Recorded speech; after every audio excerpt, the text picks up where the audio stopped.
Hello friends, I'm Abby and today I am doing my November wrap-up. I had a fantastic reading month in November. I read 13 books and I DNF'd one book, which I will talk about in this video, but overall it was such a great reading month. I participated in the 1,000 Doors Readathon, which was a ton of fun, and so I'm going to start with my 1,000 Doors Readathon books that I read specifically for that, which if you've seen my readathon vlogs, I'll link them down below. I vlogged for the 3 weeks that I did the readathon. It could have been 1 week or it could have been the whole month, and so I ended up finishing it in 3 weeks, and I vlogged my whole experience. I cry a lot, you should check it out. So the first book I read for the readathon was The Invisible Life of Addie Larue by V.E. Schwab, and I read this for the prompt 5, and I chose it because this was a 5-star prediction for me. I also gave this 5 stars. This is definitely an all-time favorite book for me, which I think is sweeping the booktube community, taking it by storm. Everyone has talked about this book, and I think it's well deserved. Like I said, gave it 5 stars. It is the story of a woman named Addie who, when she is about to go to her wedding, she decides to make a wish.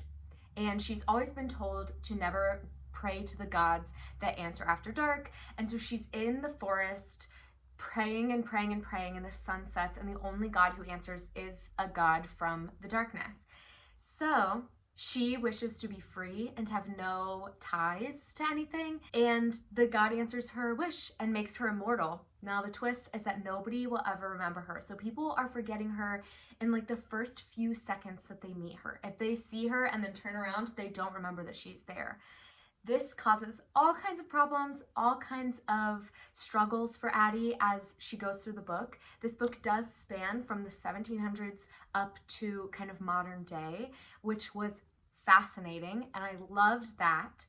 It also focused on a man named Henry who has his own thing going on, but he remembers Addie. She kind of explores this relationship with him and figures out what makes her life worth living, what is worth sticking around for, and what it means to make an impression on somebody. Because not only do people not remember Addie, she also can't do anything that leaves a lasting impression. So she can't burn anything, she can't create anything.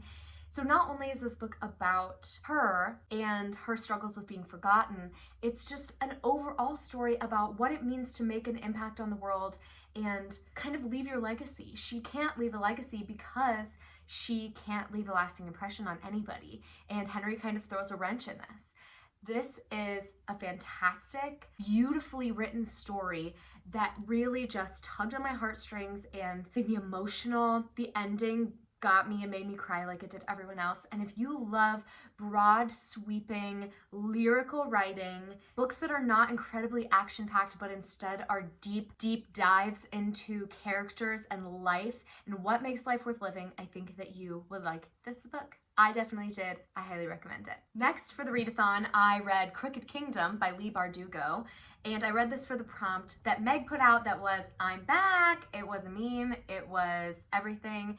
And this is the sequel to Six of Crows. So I'm not going to give you a synopsis about this book necessarily because I don't want to spoil anything that happens in Six of Crows. And overall, it's about this group of 6 kids or teens who don't really have anybody in their lives. They're kind of struggling to survive, and they come together on this heist mission to stop a whole country from creating this drug that could start a war. And it's really sweet and beautiful, and I absolutely loved the first book. I gushed about it in a previous wrap-up. This is the sequel. I gave this 5 stars. I don't think it's as good as Six of Crows, but I think it holds its own as a sequel to a book. My overall thoughts on this are that it's so fast-paced and action-packed. My heart never stopped beating. I couldn't put it down. I wanted to rush through this. And I did. I read it very, very quickly. I love every single character in this group. I wanted all of them to be happy and succeed and get all of their dreams, have all of their wishes come true. They're all sweet little cinnamon rolls of characters. And there are some twists in this book that I did not see coming. They completely shocked me. And the last 100 pages wrecked me. Like, I was torn apart, as you will see if you watch my reading vlog. I loved this. Highly recommend this duology if you're looking for a young adult fantasy. It had everything I was looking for. Both books really did that and really came with all of the action, all of the sweet, mushy feelings. Highly recommend. Loved it. The third book I read was The 7.5 Deaths of Evelyn Hardcastle by Stuart Turton, and I read this for Meg's prompt. I'm tired of these games, and it was to read a book that had a similar theme to a game or had games in it, and so this book is very much like the game Clue, which is why I picked it. Now, this book focuses on the death of Evelyn Hardcastle. This woman, Evelyn Hardcastle, dies, and this man, Aidan Bishop, wakes up every day for 8 days in a different body on the same day that Evelyn Hardcastle dies. And he basically has to figure out who killed her and what happened before the end of the 8th day, or he'll be stuck at Blackheath, which is the kind of manor that this whole thing is happening in. So this has a really cool like Groundhog Day element, waking up in different bodies, finding different clues from different people. I really enjoyed all of that. Overall, I gave it 3.5 stars because the writing just really didn't do it for me. I didn't connect to it. I had a really hard time getting into it and then forcing my way through it. I did listen to the audiobook, which helped. It really wasn't everything I wanted it to be. I think the ending redeemed itself for me personally. I loved the way it all wrapped up. I loved the meaning behind why it was all happening. I think all of that was really great. And I think that the idea behind this is ingenious. It's such a fantastic idea for a book and a perfect spin on a murder mystery. It just didn't really connect with me personally. I hated some of the characters. I didn't really like any of them, honestly. So that made it a lot harder for me to want to keep reading, but I did finish it. I'm glad I did. I think this would be a good one to reread because now that I know what's going on, I can get more information from each of the different characters. But there are a lot of things in this book that I don't remember, even now, like 2 or 3 weeks after I finished. I don't know. It wasn't my favorite. I was really disappointed about it, but I think that if you like murder mysteries, you should give this one a chance because it was a very ingenious idea behind a murder mystery. Next up, I read Deadly Education by Naomi Novik, and I read this for Emma's prompt of yellow because it has some yellow on it and the cover is yellow, the inside flaps are yellow. This is a new adult fantasy, the first in a series called the Scholomance series, and it is all about this girl named Galadriel and a guy named Orion Lake. And so Galadriel is the daughter of this very pure, very good, magical mom. So the mom is like this hippie, like sweet, beautiful soul. And to counteract that or to balance that, Galadriel is born kind of as a dark, magical being. Like she has extremely dark powers and really dangerous ones. And Orion Lake is kind of the school savior. He saves everybody from being attacked, and Galadriel really resents him for that and doesn't want anything to do with him. However, of course, as fate has it, they're kind of drawn together and thrown together throughout the book. And the whole setting of this book was so fascinating. It all took place inside this building called the Scholomance, which is to hold magical teens. It's a magical school. And my favorite part about this book was the creatures. The creatures were so inventive and magical. It really felt like I could see all of the different creatures, and each of them had a different way that they had to be defeated, which was really cool. I did end up giving this one 3.5 stars as well. It was tough for me because I am so fascinated by this book. Again, I think the premise is amazing, and I do think I'll pick up the next book in the series when it comes out next year, but the writing just really didn't click with me. It has very, very long paragraphs, little to no dialogue. It's mostly an inner monologue from the main character, Elle, and that's fine in some points, but it also really felt like for a school about deadly magical children who, if you don't graduate at the end of your time here, you die, with monsters that are trying to kill you at every turn, that sounds like it should be super fast-paced and action-packed, and it really wasn't. And that's where it missed it for me, was because it was so slow to get through. It felt like I was trudging through mud trying to get through this book. But the concept was really, really good. And so I'm hoping the next book will really pull me into the story, because I think the last couple of pages of this really hooked me and really made me want to read the sequel. Also in this book, they are juniors. So in the next book, they will be in their senior year. And I think maybe the action might be a little bit higher because they will be facing graduation. But I don't know. I'm really on the fence about this book. Let me know in the comments if you read it and what you thought about it, because I've heard a lot of very polarizing opinions, and I want to know or talk about with somebody how we feel. How do we feel about this book? Let me know. And the last book I read for the readathon was Scythe by Neil Shusterman. And I read this for Joel's prompt of weapon, because it's called Scythe, which is a weapon, and it has a weapon on the cover because it has a scythe. This book was a full 5 stars for me. One of my favorites of the month, honestly. This is a dystopian novel set in a world where there's no more natural death. And because of that, to kind of correct overpopulation, there are people whose jobs are to be scythes, and they essentially go around and kill random people to keep the population at a normal level, because nobody will die naturally. So they have to go around and kill people, and they can also grant immunity. So for example, if somebody in your family were to be killed, you and your whole family would get immunity for an entire year. So it's not viewed as like a negative thing. It's viewed as a very positive thing for people to kind of be sacrificed like this, because there's no natural death. So people know that it's something that has to be done. And this story focuses on 2 kids, Citra and Rowan, who are both chosen to be apprentices for a scythe. Neither of them really wants to be a scythe, but then as they're into it, they start to learn about what it really means to be a scythe and how to do it. They are leading up in this book to them being chosen to be scythes, but only one of them can be chosen, and the other one will go back and be kind of a regular citizen. So it's very fascinating.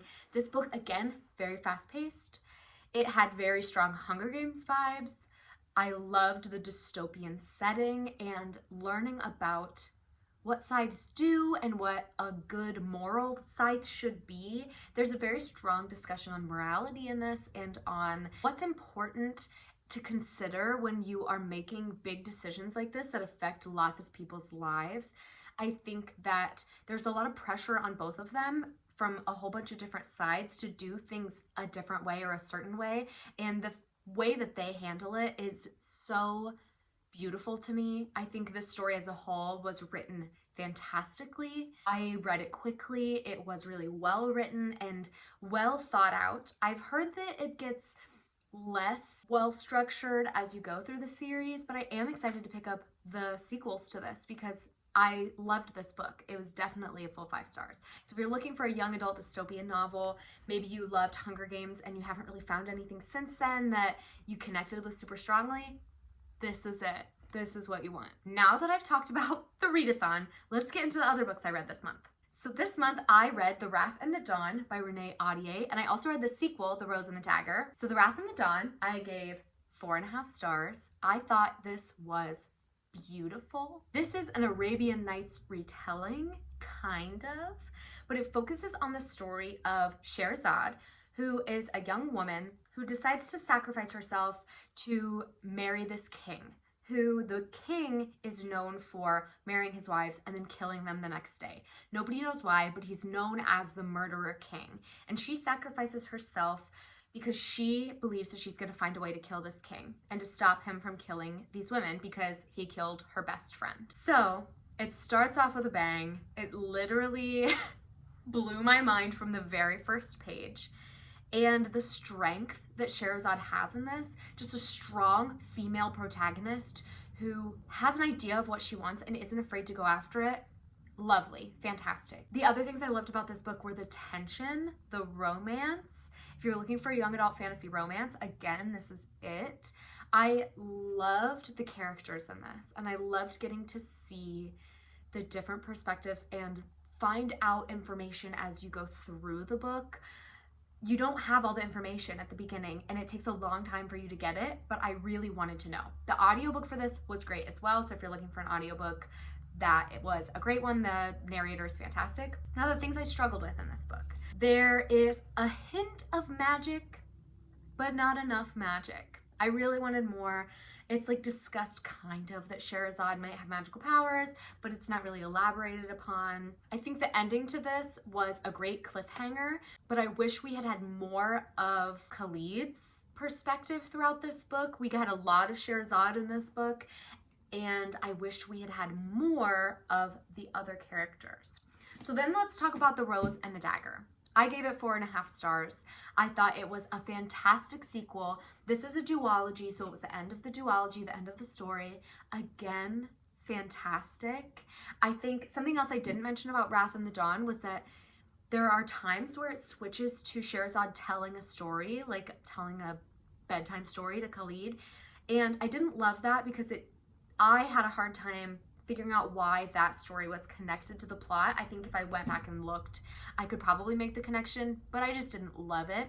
Rose and the Dagger had less of the storytelling in the book, which I liked. I think the romance was fantastic. It added a few different romance tropes that I won't say, but they're some of my favorites.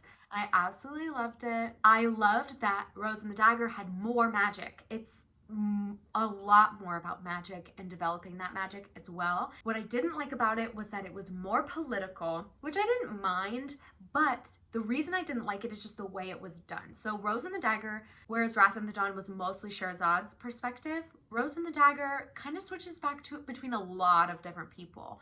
And when it switched to people who were just talking about the political side, I didn't really care as much. And I didn't really want to hear about them, so I kind of like skimmed through their stuff a little bit. But I understand that for some people that is part of what makes the story great, so I'm not too mad about it, but it did, dock it 0.5 star for me. And the only other thing that bothered me about Rose and the Dagger was that it wrapped up so quickly. So it builds up this huge big thing and then it wraps up in like a couple of pages. I think the twists were fantastic. There were a lot of things I didn't see coming. It did something specific that I absolutely love in books that I'm not going to tell you what it is because it's definitely a spoiler, but it was one of my favorite things and I think about it all the time. Overall, this was a great duology. I'm so happy I read it. It features strong women, and I think that if you're looking for young adult fantasy that has strong women at the center, this would be perfect for you. Next, I read Transcendent Kingdom by Ya Jessie. This I gave 4 stars, and it is the story of a woman named Gifty who is a female biologist. She's studying mice, and you find out throughout the story kind of what leads her there. You follow her story as an immigrant, as her parents are immigrants, and you're learning about her desire to study medicine and to study biology because her brother overdosed and was addicted to drugs, and her mother has a severe mental illness. And so she's very interested in the way minds work. And I think that this book really had a beautiful prose. The writing was fantastic. The voice of Gifty comes through so strong, and I loved hearing her story and learning more about her. I liked getting to see her interact with her brother in flashbacks and learn about her family through her viewpoint as she is getting older and learning more about what addiction is, and kind of looking at how addiction and mental health are viewed in Black families. It's not the same way that I might view mental health or addiction. It's not handled the same way, viewed the same way in all cultures. And so it was very fascinating and meaningful to read about how different cultures view mental health and how Gifty is really trying to figure out how she feels about religion and science and how it all pairs together and how she can find help for herself. Really, overall, it was a great novel. I thought that it was very impactful and meaningful, and if you're looking for something quick and really special, this would be a great book for you because it definitely is one that I still think about. A book I DNF'd this month is Animal Farm, which is very shocking because it's very short, and I did get 66% of the way through, which honestly, I probably only had like 20 pages left. But I just realized at like the 66% mark that I wasn't paying attention for the last like 30 pages, and I couldn't be bothered to go back and reread it. So I didn't. I just DNF'd it. I know this is a classic, and some of you are probably gonna be like, you should probably read Animal Farm. It's not that long. But I just wasn't in the mood for it. Will I pick it up again someday? Maybe. But I wasn't in the mood for it now, so I DNF'd it. Next, I read The Secret History by Donna Tartt, and I ended up giving this 4 stars, maybe 3.5 stars. This is the story of a group of elite college students who are part of a very elite program that studies Greek classics. They think they're better than everyone else. They definitely think that they know better than everyone else. They think they're so smart. And I think this is a perfect book if you're looking for morally gray characters and characters that you're not supposed to like. This is it. Because I hated all of these characters. But then also I felt a deep emotional connection to all of them. So I don't know. This book was very hard for me. I read it very quickly, surprisingly, because the writing is kind of hard to get through, but I found myself wanting to come back to it, whereas sometimes if I'm reading a book and I'm not sure about it, I might put it down and like it takes me a couple weeks to get through. But this I read very quickly for how long it is, because it's 550 pages. So it definitely was a chunker. It doesn't look that big, but it was. But I think that this is a modern classic for a reason. It's really about a murder mystery. You know at the very beginning that somebody has been murdered, and you spend the book figuring out what happened and why it happened. And I think that that really was a great point of the story. It was a great aspect. This was very atmospheric. It's considered dark academia, the pinnacle of dark academia. And I think that it deserves that spot.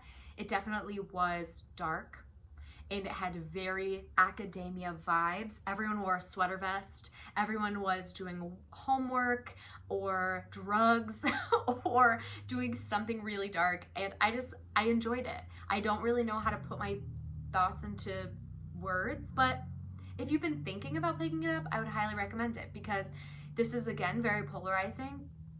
But if you're like me, who was avoiding it because it doesn't sound like something you would like, give it a shot, because I gave it a chance and I did really enjoy it. So I gave it 3.5 or 4 stars. Do with that what you will. I also read A Spark of Light by Jodi Picoult this month. 5 stars. Again, a fantastic audiobook. This book is about a woman's reproductive center where a shooter comes in and starts shooting people in the reproductive center because he is anti-abortion. So this is a heavy book. It starts at 6 p.m., which is when the shooter has already been inside for like an hour and people have been shot. There's kind of chaos going on. And then it goes back in time. So every chapter from that point on goes backwards an hour. And so you get to see what brought all of these characters to the center on that day. You get to see how every single character is reacting to the situation. And like all Jodi Picoult novels, there's also a little bit of a courtroom drama, a little bit of like a moral discussion. But I think this book does a great job of showing all perspectives of the abortion argument, the abortion morality question, in a very fair and objective light. So I think that no matter who you are, you would be able to read this book and think about your own thoughts on abortion and women's reproductive centers. Other people, you would be able to understand their side of the story as well. And I think that books like that are so masterful. This book was masterfully written, and every single character was likable, had a voice that I could connect to, had a very distinct voice as well. The writing was fantastic in that way. And this book was so diverse. It had Black characters, characters from low SES. It had gay characters, characters who were pro-life and characters who were pro-choice. And this book was so well researched because Jodi Picoult talks about in the end of the book how she went and discussed for a long time with different people from different belief systems their thoughts on their abortion stance. And it resulted in this book, which I think is just fantastic. It was fast-paced. It kept me on the edge of my seat. I wanted to know so badly what was going to happen. And I love that the book went backwards. It didn't show all of these characters and introduce you to them so that you got to know them, and then at the end something crazy happens. It starts with the crazy and it goes all the way back to the beginning of that day where these characters are waking up and having no idea where the day will take them. Fantastic. 5 out of 5 stars. The audiobook was amazing as well, so check that out if you're looking for an audiobook. Next, I read The Wicker King by Kay Ankrum. This is a young adult fantasy, magical realism, kind of. This book is special because it's mixed media, and so I'm going to flip through for you because the pages start light and get dark, which of course I'm flipping backwards. But as you can see, when I flipped through, there are light pages, and then slowly they get darker until the pages are completely black. Genius. So genius. And like I said, it's mixed media, so you have like detention slips will pop up, pictures are included, pages that just are scribbles from the characters. I loved it. So let me talk to you about what this book is about. This book is about two characters, August and Jack, who have been really close friends for a long time, and Jack is starting to have extreme hallucinations. He sees a complete magical world that's overlaid on top of our world. August is kind of sucked into this delusion, into these hallucinations, and they are going through it together. They have this quest that they're going on together. I think that for a young adult book, this is so impactful. I ended up giving it 4.5 stars. I don't know why it didn't get the full 5 stars for me. Maybe just because it was short and very quickly read, and so it didn't hit all of the things for me, but I really, really enjoyed it. I think the discussions on mental health, the discussions on teenagers thinking that they have to do things all on their own without asking for help, that was so beautifully done. I want to read the dedication to you because it just perfectly sums up why this book is special. So it says, this book is dedicated to all the kids whose arms are filled with too much for them to hold, but who are trying their best not to drop a single thing. I see you and I am proud of you for trying. This book was impactful for me. I loved it. I think that it was a great example of two kids who feel like they're on their own and can't ask for help, but know that they probably should. I highly recommend this. It was so quick to read. It's 300 pages, and like I said, some pages are just a picture. So please pick this up, and then please read the note from the author at the end, because I made it through this whole book.